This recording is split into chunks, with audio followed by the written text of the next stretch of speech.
And welcome back to Talladega Superspeedway, still under caution number 3 as they continue to clean up the racetrack. We've had a couple cautions that have taken place. The most recent, though, the big one here coming out of the tri-oval and headed towards turn 1. Saw the 25 car get into the right rear corner of the 52 car of Bill Baird.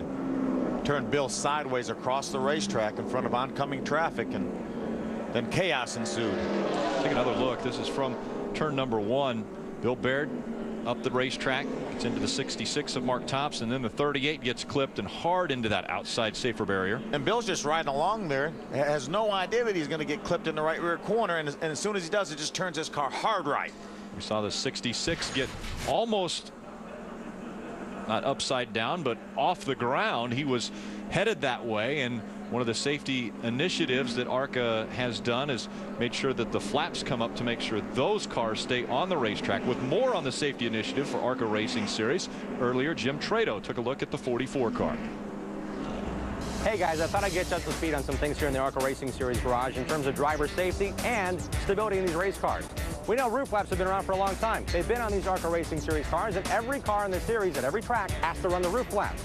Also, in terms of stability in these race cars, starting at Pocono, every track over a mile length, ARCA has said to these teams, you have to run a right side window. That keeps airflow over the race car and out of the cockpit. What ARCA has done up to 2 years ago, they've added the exhaust on the right side. It can only exit on the right side of the race car. That keeps heat and fumes out of the race car.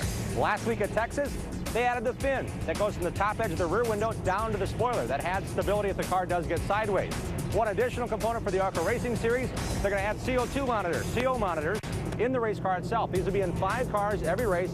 It'll monitor the CO levels. They'll take the data back and download it to see if there's enough clean air getting in the cockpit. In addition to that, and welcome back. The pace car making its way onto pit road. The field coming through the tri-oval as we're getting ready to go back to green flag racing from Talladega Superspeedway. Again, 3 cautions have come out. Now out in front of the field, it's Grant Enfinger. Steve Arpin just behind him in the 55, looking to make it 3 in a row in the ARCA Racing Series. Green flag back in the air. We're back underway. The front 2 cars are the only cars not to make their way to pit road on this most recent caution flag.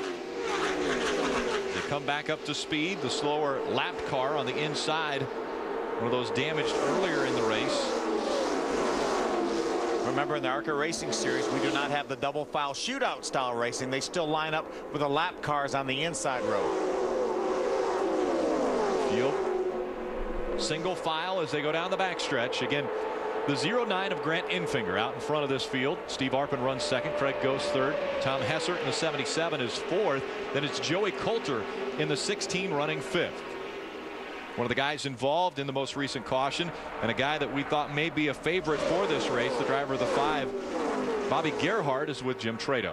out of the infield care center, Bobby, glad to see you're okay. What happened on the racetrack? Well, I'm really not sure what happened. A little bit of contact right in front of us. We really played that race, fuel mileage again, made our last pit stop. Thought we had a fantastic car. Just today, an example of being at the right place at the absolute wrong time. Good to see you're okay, Bobby. Let's check in with Wendy. Thanks, Jim. Our leader, Grant Enfinger, is coming off his third place finish at Texas. Right now, he's had to overcome a lot at Talladega. He had a flat tire earlier on in the race, a left front flat. He had actually some damage as well. They hammered it out at lap 24 when he came down pit road for 4 tires. However, Howard Bixman, their crew chief, topped off at lap 30, so they are good to go to the end. I think a lot of guys are going to be able to make it to the end of this. Yeah, that was a very timely caution on lap number 52. So everybody should be good to go here.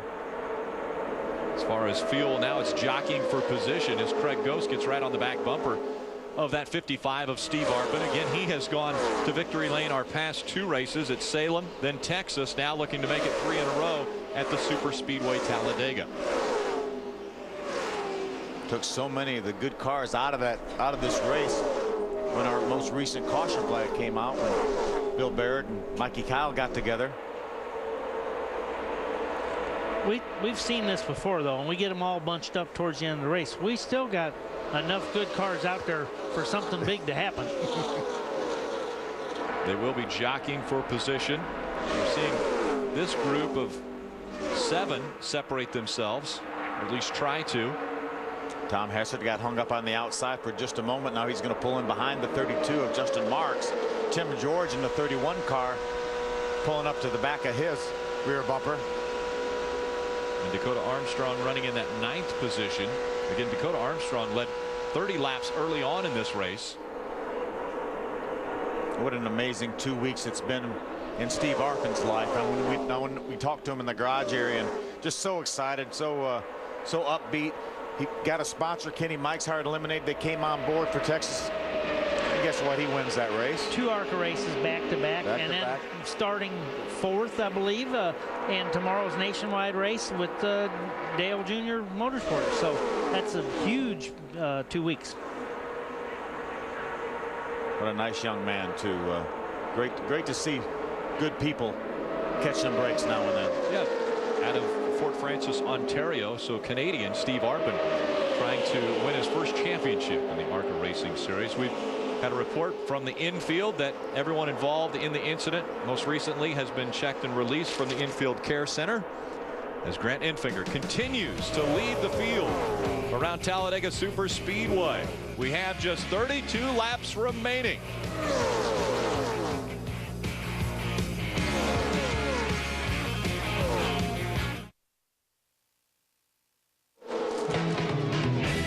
Welcome back to the ARCA Racing Series 250 from Talladega Superspeedway. Out front, it's Grant Enfinger, followed by Steve Arpin and Craig Goss, 81. And right behind them, Joey Coulter and Frank Kimmel in that number 44. Again, what a rebound for Kimmel after being on pit road for a tire going down, then speeding getting on pit road, speeding getting off pit road. So he had to serve that penalty. Was able to get his lap back thanks to Aaron's, and now running up in the top 5. We have 9 cars now that have broken away from the rest of the field. There's Frank right there. Great job by that Menard's team to keep Frank in contention. Running up right now up in the top 5. Remember, only one of 2 former winners in this race. Bobby Gerhardt, unfortunately, we just heard from him a few moments ago. He was the other former winner here in the ARCA Racing Series. Presented by Remax. Presented by Remax and Menards. Grant Enfinger again out in front, trying to improve on a career best of 3rd. We need to see if Dakota and the 77 and 22 going to get hooked up, because they've shown the speed before that they could maybe get back up there, but they got to get in line. They're at the back of that group right now. They are teammates out of the Cunningham Motorsports stable. There you see Tom Hessert making his move to the outside. We'll see if Dakota Armstrong will tack on to the back and see if the 2 cars can work together. See, he just pulled up to the outside. He really didn't have any momentum. That didn't give him any momentum. They need to get a little momentum as they pull up to the 31 of Tim George, then pull out when they have a little bit of momentum. We haven't seen a lot of bump drafting today. Is that maybe because we're hearing about a lot of overheating, where guys want to get some air into that radiator in the front?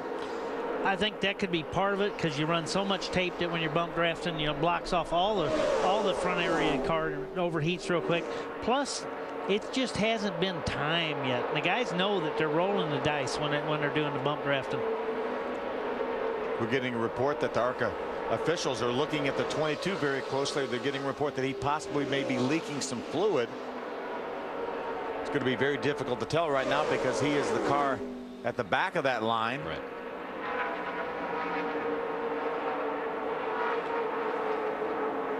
They'll be looking closely behind that.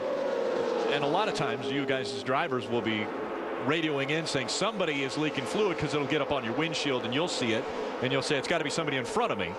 So right now Dakota Armstrong doesn't have anybody, he has a lot of people in front of him, and if he doesn't have anything on his windshield, it might just be him. Well, and there'll be a lot of reasons sometimes why you try to make the back of the cars a real dark color, just because it doesn't show up as much as far as the officials. Still seeing them they're trying to stay in line. Now Tim George Jr. in the 31 goes to the outside of Justin Marks in the 32. Jim Trado. Just checked in with Paul Andrews, crew chief for Dakota Armstrong. He said the car's running hot, so if we do see something spewing, it may come out the overflow. So Dakota's trying to get some clean air right now, but they think it might be water coming out the overflow at the base of the windshield on the right, rather than a fuel issue.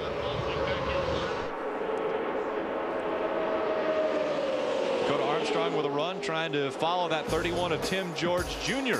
toward the front. Problems for the 1. They will pull to the infield. Grant Enfinger continues to lead here at Talladega.